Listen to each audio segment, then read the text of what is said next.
Over the last 2 centuries, about 90% of the world millionaires have been created by investing in real estate. For the average investor, real estate offers the best way to develop significant wealth. In Uganda, the potential of the real estate industry is high and has been acknowledged as an excellent industry because of its massive growth prospects.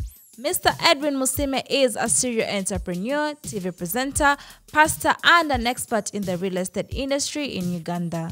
When you look at the opportunities that Africa has, when you look at the opportunities that Uganda as a country has, they're numerous. And for me, my call to anybody in the diaspora would be, yes, whatever you're doing is great. Consider having a piece of Africa. Consider having a piece of Uganda. Investing in Uganda, investing in East Africa, Kenya, wherever it is. Right now, I mean, it's the right time. Hi guys, welcome to Kenganda, your #1 stop YouTube channel for everything that is podcast, entertainment videos, educational videos, and so many other videos that you can actually benefit from. Now, my name is Janita, and on today's episode, we are privileged to be in the presence of someone who's a bit influential, but he's going to introduce himself. Hi, Janita. It's good to be here. My name is Edwin Musiime, and I'm a normal, humble, decent guy. Oh, really? Decent human being that is trying to live as a small fish in a big pond, really, because it's a big pond globally. And I'm the CEO and chairman Crest Group Limited with an investment portfolio in real estate, furniture manufacturing, interior designing, construction, rebuilding homes, and Mars Luxury, which is a fashion label. Okay. And we run Mars Events, that's an event management company. Sun Media, which is a media agency. And then I'm the, of course, founder and president for the Chamber of Young Entrepreneurs Uganda. And finally, I'm also the senior team leader and pastor for Dwell Church Uganda. Oh. And I'm a husband and a father. Oh, that's beautiful. Okay. Now, someone out there may say that you do wear so many hats. How do you get to do everything that you just mentioned? I should be more concerned because there's a couple of other investments we're working on. So if someone is asking about these being many, I'm about to wear a couple of others. However, I think for me, it's about building systems. Systems, I always say, are not just for organizations or institutions. Individuals need to create systems. So I've been able to create, wisely by God's help, of course, wise, smart systems that enable me have all my teams at different intervals of time do what they're supposed to be doing at the right time and doing it well. And so, but also I love working smart. Okay. I love working smart rather than hard. And so that helps me a lot. But increasingly, I think it's been the strategic wisdom that I call divine that enables me run whatever I need to run, be in Uganda when I need to be in Uganda, knowing I have a speaking engagement in California and then come back home, and then knowing I have to catch up on another speaking engagement in, say, Canada, and then come back. So it's just about having the right balances and setting my priorities right. Okay. Oh, yeah. That's beautiful. I think most people, if they see, I think they know you from the property show on NTV. Yeah. You know, you're among the first. You are the first one to do such a show, right? Yeah. Yeah. I had been doing television for 13 years. That's on UTV, that became UBC, and then Urban TV briefly. And then I wanted to challenge myself and engineer or innovate in a space that was virgin, yet very influential globally, and that was real estate. So that's when I started one of our very first brands under Crest Group, which is Sun Media, that is a production house that produces a lot of content, which includes the property show, which is now a franchise that is across a number of African countries like Rwanda, Tanzania. We're about to break ground in Ghana. We're looking at working out a partnership with MultiChoice for Property Show Africa. So, yep, in Uganda, we were the very first. And also now we're considering doing something with a TV channel in LA for real estate in Africa. So the horizons keep widening for the opportunities that we have. Yeah. So I think your knowledge about real estate is quite big or large or something like that. You know a lot about real estate, right? Quite enough. Yeah. Probably, but still getting more probably. Okay, so let's pick your brain about that. There might be a viewer out there who wants to relocate to Uganda. What advice can you give them in regards to real estate? First and foremost, Uganda's real estate, Real estate is such a huge deal globally, but I would say in Uganda, 7 years ago, before we invested in the property show and the Homes and Property Expo, we were having a very, it was in bad shape. I mean, traditionally what we all were accustomed to were ordinary, normal bungalows for homes. Yes. And the physical planning was not really doing much in terms of sensitizing people on how we can have better planned communities and good homes that are set up to have great proximity to things like infrastructure and good road networks. But right now, I could say that 7 years down the road, the real estate industry in Uganda is budding and very exciting. When you look at some of the developers that have come in, right from the high-end luxury properties to the affordable housing, now we have over 5 affordable housing players. You talk about Universal Properties, Comfort Homes, Mint Homes, Fakhreddin Properties.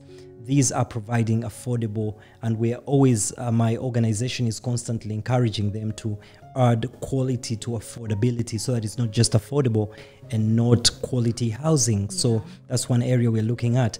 But for anybody out there that is interested in investing in real estate, whether it's for personal use or traveling back home to stay here, or investment in it for Airbnb, which is now a huge trend, or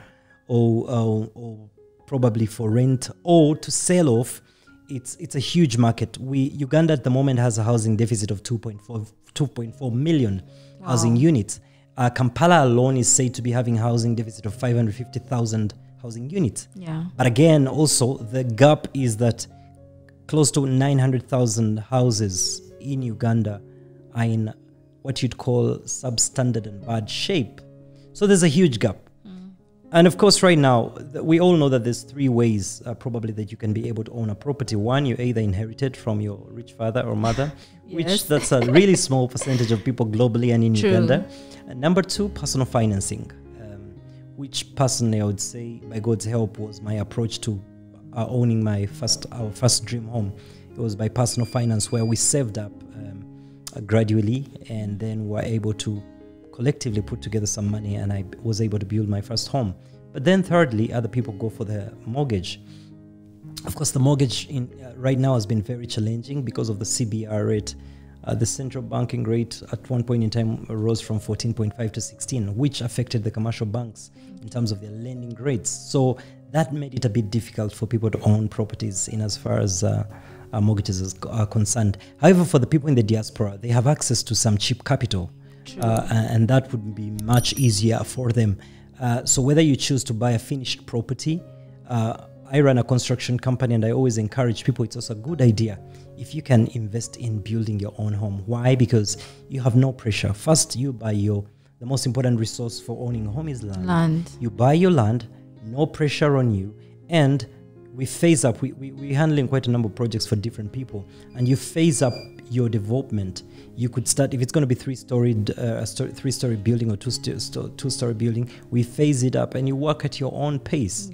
And so I would say to anybody out there, I think real estate in Uganda right now is more exciting than ever before. A lot of developments coming up, and I live on Buziga Hill, and just standing on the terrace and looking and taking a glimpse at the entire hill and seeing what's happening, it's super amazing, really, what's happening in real estate right now. That's true. Yeah. Oh, that's really lovely. And from my point of view, I'd like to think your company is successful. I do think your company is successful because I did my research before we had this interview, and your company is successful. How have you managed to stay successful in this Uganda that we're in? Oh, well, depending on the measure of success here, but I think I would say successful in the sense that my business mantra has always been that my business development manager always knows that my approach to any kind of investment ought to be money second, service first. And I always want to be remembered for how many lives of people we were able to change and touch, and how many problems we were able to solve. And that's what business is about. Business is about building systems that produce services and products that are able to help mankind get better, whether it's in the medical world, healthcare system, education, real estate, retail, whatever it is. So your question on how have we been able, it's been an interesting journey of I think 2007 up to now, it's been some ups and downs. Someone recently asked me a question, said, so how successful do you think you are? And I said, I think the level of success that I feel we've attained so far with Crest Group is that I can sit back and feel like each of my children already has a company that they will run when they grow up. So precisely for now, I'm not looking at abnormal profit for me. Yeah. I'm looking at building a legacy, because that's what Africa needs. Africa needs to begin rethinking business. Ugandan, Kenyan, South Africans, Nigerians, we need to begin rethinking business in the sense of building for the long term. When you sit down and watch CNN and look at them profiling 100-year businesses, whether it be them looking at the story of Toyota or Nivea or Coca-Cola, it's fascinating to see these brands that have been here for a long time and created great legacies. And so that's what drives me, the vision and future that Africa has. But more importantly as well, every single day I'm woken up by the ideation of how much more we can do to change the world around us. When you look at the opportunities that Africa has, when you look at the opportunities that Uganda as a country has, they're numerous. And for me, my call to anybody in the diaspora would be, yes, whatever you're doing is great. Consider having a piece of Africa. Consider having a piece of Uganda. Investing in Uganda, investing in East Africa, Kenya, wherever it is. Right now, I mean, is the right time. A couple of years ago, explorers took back a report in Great Britain and said a dollar worth invested in Africa is worth two more in Europe. It's still the same. And I mean, for right now, I could say that Africa being home to 1.2 billion people, of course, it's only that we are the same size. Oh, no, we're not actually the same size. Yeah. China is bigger than us, being 1.3 billion. India bigger than us, 1.3 billion. But Africa being 1.2 billion people, East Africa at large playing a part, there's huge opportunities. And for me as Crest Group founder and CEO, I keep looking at the opportunities that are available every single day. And that's what inspires my team and myself in terms of rising and growing higher. Yeah. Well, that's a word. I hope everyone got to hear that clearly. If not, you need to go back and listen to that whole segment. If someone asks, what are the best investments to invest in Uganda? Like, what are the best investments someone can go into in Uganda, in your own opinion? My own considered opinion. Yeah. I always find it disastrous to answer that question. A number of people that I mentor, I always desist from telling them what to invest in. True. Because for me, entrepreneurship is not about what is the in thing right now, what is the hot seller right now. I like to think entrepreneurship from a perspective of it's got to be first and foremost. I know that many business owners out there won't agree with me, but for me, it's got to be heart and soul. True. It's got to be a passion. Because if I said, okay, John, what's the in thing? What should people invest in right now? Oh, everybody's doing salons. And then I just open up a salon for salon's sake and just open it for the sake of it. Heart and soul not there, it soon will collapse. I think I always say this, every human being of the 7.7 billion people in the globe today, each one of us, there's something that God has wired on the inside of you to do so great. When you look at Oprah Winfrey, she could have been somewhere and manufacturing furniture, but that was not what she was tailor-made for. And I give the analogy usually of a fish. You don't train a fish how to swim. I've been trying to learn how to swim as a hobby for the last 6 months, but every time I get into water, I have to grasp for my breath and struggle in the water because I'm a human. I was not cut out for swimming, for water. That's not my survival place. You never teach an eagle how to fly and soar in the skies. You don't do that. It comes natural.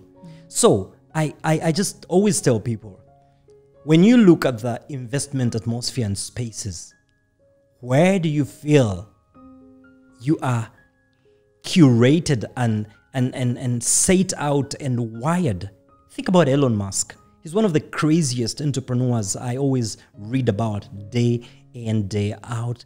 Very crazy guy, thinking of building these loop tubes, thinking of creating a car that is automated and self-driven. Whoever thought that I can just get into a car that drives itself, get to the Serena, and I can command it to go and pick something at Aristo and come back. That's crazy stuff. Yeah. Whoever thought the guy, Elon Musk, right now is considering now, he's already investing in the possibility of setting up a city at SpaceX. At Mars, for people to actually step onto Mars and live there. So one, it's you look for your space. Yeah. Two, get aggressive at it. Work hard, diligently at it, day and night. Then, most importantly, think about the big picture.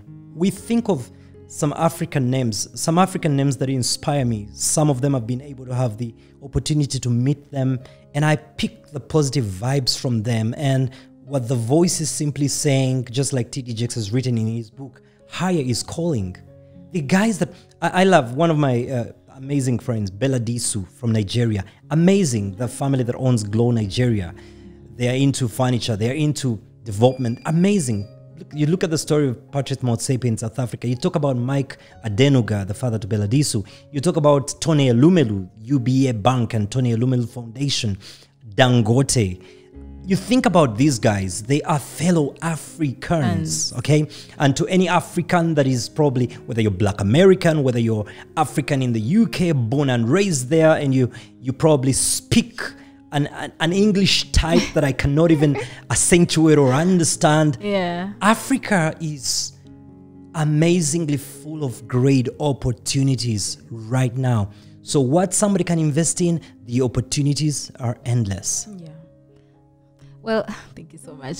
You mentioned about you are a pastor, right? Yes. Yes. What can you tell us? Do you think your faith in God has contributed to your success today? Is that a question? I think it's a Just make it a statement. It's a statement, but I kind of want you to talk more about your faith in God and how it has helped you. First, I always recognize God as the CEO of the universe, the boss that runs this entire world. And I have a couple of Muslim friends of mine. They always tell me, you know what I love about your Christianity? I love the book of Proverbs. Yeah. And these guys just love to read the book of Proverbs because they glean wisdom from the book of Proverbs. I always tell people, you see, Christianity is not just about being human beings. The trouble with many human beings in the world, 7.7 billion people, they are more preoccupied with being human being, which is more of a posture of a relaxed state where you just let things be. If life gets so hard, you relax and say, all right. You know, in Africa, there's a song we used to sing, Que sera, sera, whatever will be, will be. Yeah. We are wired and designed to get out here on earth and impact Mother Earth and change the status quo and impact lives. And so for me, as a preacher of the word, I always love to emphasize the word without action. The faith without action is dead. It is as good as nothing. So if we are the light of the world, to the Christians watching right now, we've got to be owning the best banks in the world. We've got to be owning the best hospitals in the world. We've got to be owning the best hotels in the world. Every time I walk into the Serena, I look at it and I'm inspired to think I must own one of the best premium 5-star hotels in Africa. But again, think about one of my good mentors from a distance, Sheikh Mohammed Rashid Al Maktoum, Dubai. Home to 2 million people from 200 nationalities with the tallest tower. Now they're building CL, which is said to be the tallest hotel in the world, the biggest man-made seaport. When you think about all that, it took I may be a preacher, but I'm fascinated by me, and I know you're going to ask me about my favorite book. This is one of my favorite books. I read it all the time. Flashes of Thought by Sheikh Rashid Maktoum. It is amazing. So, but the key thing is, we've got to compound our faith to understand that our faith ought to produce actions, that you cannot stay where you are at and be comfortable where you are at. God expects more of you. If you've read the parable of the talent, there is so much, and I always tell people, God has invested so much in us to fail. And if there's anything we need to ever hear, we cannot fail. Not because we are, whether you're born in Senegal, Ghana, Togo, China, Ukraine, Hong Kong, it doesn't matter. The laws, I always say this, the laws of gravity in America are the same laws of gravity in Uganda and in Kenya. The same laws of prosperity in America and Hong Kong are the same laws.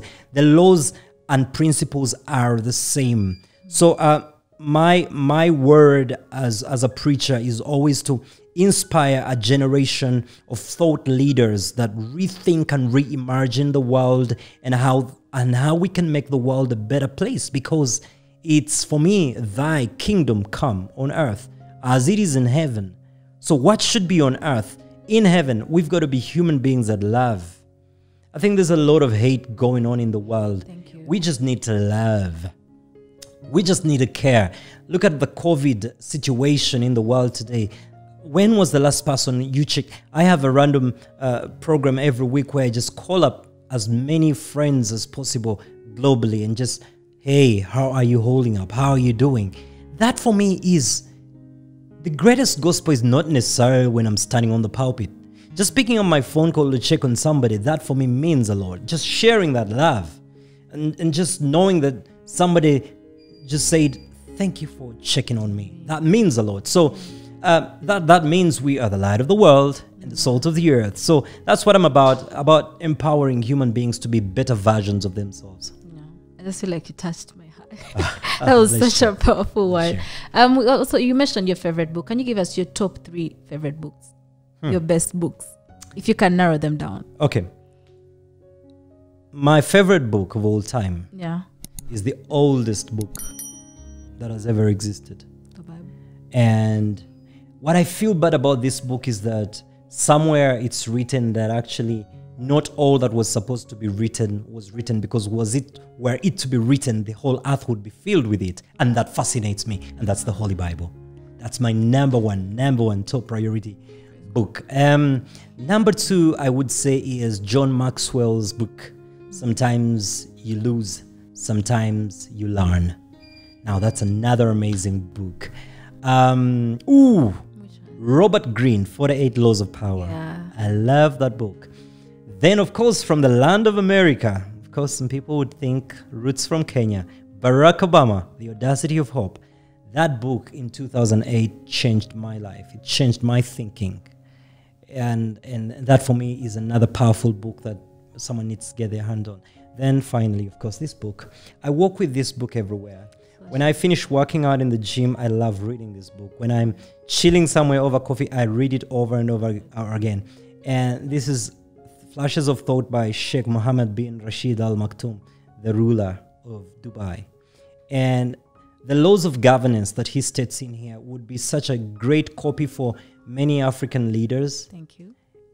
For us to learn. Someone was asking me a question the other day, what would you do if you woke up and you were president? By the way, once or twice I've considered the thought of running for presidency. One would think you'd actually go for it. So I think for me, leaders in Africa need to... I love President Uhuru Kenyatta. Yeah. He's an amazing CEO of Kenya. Yes. President Kagame. Well, I love President Museveni. He brought peace in Uganda. And that has been amazing. But what I want to say is our African leaders at all levels, whether at country level, at organization level, at church level, and finally, every time we talk about leadership, people think we're talking about those guys up there. And I always love to say, to the person watching right now, you are a leader, whether you're a husband, father, or most importantly, the greatest leadership is your own leadership, leading you, yourself. You know, waking up and feeling lazy to start the day, already that's bad leadership. And that's not presidency, it is you. Feeling like, oh, I don't know what this day is going to be like, that's bad leadership. When you wake up, everything falls and rises on leadership, your own leadership. When you look at your bank account and it's always in negatives, month in, month, that's bad leadership. You need to rethink, how do I get myself out of this?